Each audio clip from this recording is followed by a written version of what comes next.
thing. Great.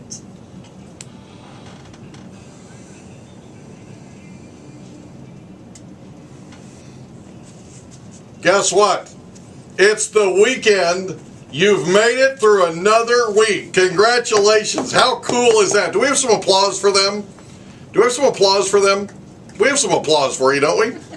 You made it through another week. Congratulations. That is really, really cool. How about that? This is the Mike Litton Show. I'm your host, Mike Litton, your real estate expert. If you have questions about real estate, give me a call. If you want to buy, sell, if you have questions, if you want to give me some feedback about the show, and several of you have. And I'll tell you what, I had a great time talking with you last night. I had a great time talking with some of you earlier today. And I appreciate the feedback. I appreciate your opinion. I appreciate the fact that we all have an opinion, and that's what makes this country a great country. Our diversification and our difference of opinion and our opportunity, our freedom of speech, and our opportunity to disagree is what makes this the greatest country on the planet. So we had a lot of fun, and it was really cool. You guys are pretty fired up about this Benghazi thing, which I totally understand. Yesterday, if you remember, we actually played an excerpt of the press conference from a couple of days ago at the White House, where Jonathan Karl from ABC News, who has been a real, honest-to-goodness Obama team player and a real apologist, really kind of put Jay Carney to task and the Obama administration to task specifically on the fact that Susan Rice, our UN ambassador, our ambassador to the United Nations, our United States ambassador to the United Nations, had the same talking points for all the other embassies as she did for the Benghazi CIA annex, where 4 Americans were killed, including the first ambassador we've lost in over 31 years. And for Jay Carney to say that those talking points were based on all of these flare-ups and all of these other demonstrations that took place, that were spontaneous demonstrations that took place over a video all around the Muslim world, to compare those to the Benghazi CIA annex attack, where we lost 4 brave Americans, including the first ambassador we've ever lost in 31 years in foreign service, to say that she doesn't know the difference between the two, or to make it sound like we shouldn't know the difference between the two, I think is disingenuous at best, if not quite a bit condescending. And that was a couple of the comments I received last night and today, was the fact that he was condescending to us as, and for lack of a better term, insulted our intelligence. And I agree with that. I can't disagree with it. So it was a pretty good subject, and something that I enjoyed talking with you about. In the clubhouse today, we're welcoming Suzanne Nickelback, who is Suzanne is one of the top probate attorneys in San Diego. Her website is sdprobate.com, right? sdprobate.com? That's correct. And we're going to be talking about estate planning today. And specifically, what we're going to be talking about is kind of carrying this theme that we've been going with been carrying for a while now. It's sort of a thread, if you will, to use a term from the blog world. It's kind of a thread that we've been on for the last couple of weeks, because we had a very, very popular program a couple of weeks ago about real estate investing, and specifically about financial independence. And if you remember, what we've been talking about is financial independence is something you want to plan for, because if you plan to save for retirement, a lot of people who are saving for retirement and planning with the best of intentions are outliving their money. And so one of the things that we don't want to do is outlive our retirement. We don't want to die destitute. We actually want to die on the way up. We want to die with our net worth going up, our passive income going up. We want all of those numbers to be going up, and we want to die knowing that we not only had a comfortable retirement, but that our heirs are taken care of. That our generations to come, our kids' kids, and our kids' kids, our great-great-grandkids that we'll never meet, are taken care of. So it's something that gives you peace of mind, and you simply cannot put a price tag on peace of mind. So today in our Winning with Real Estate segment, we're going to talk about some questions you guys had last night about real estate. I'll get those answered for everybody, because if one of you has a question about it, chances are a lot of you have a question about it.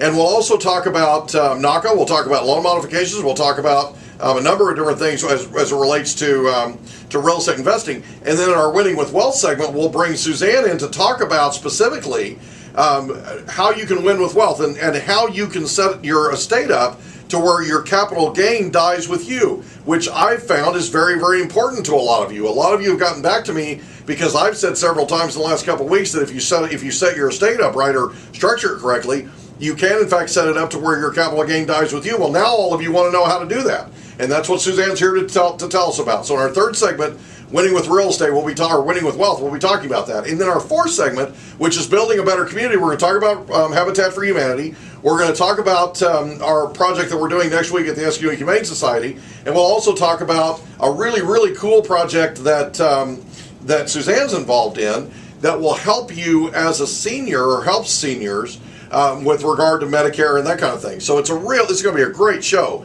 and you're not going to want to miss it. Okay. So very quickly, the employment report came out today, and it was the employment rate dropped to 6.3%. And oh my goodness gracious, you know, Obama couldn't get out of the oh bless you, Obama couldn't get out of the Oval Office fast enough. Paulie just sneezed, for those of you that didn't hear him. He's in a soundproof booth, that's why you didn't hear him, you know, right? But he sneezed, and you really should say bless you when somebody sneezes. So that's what we do. We're polite here, even though we're on the air, right? So don't do that again. No, I'm just kidding.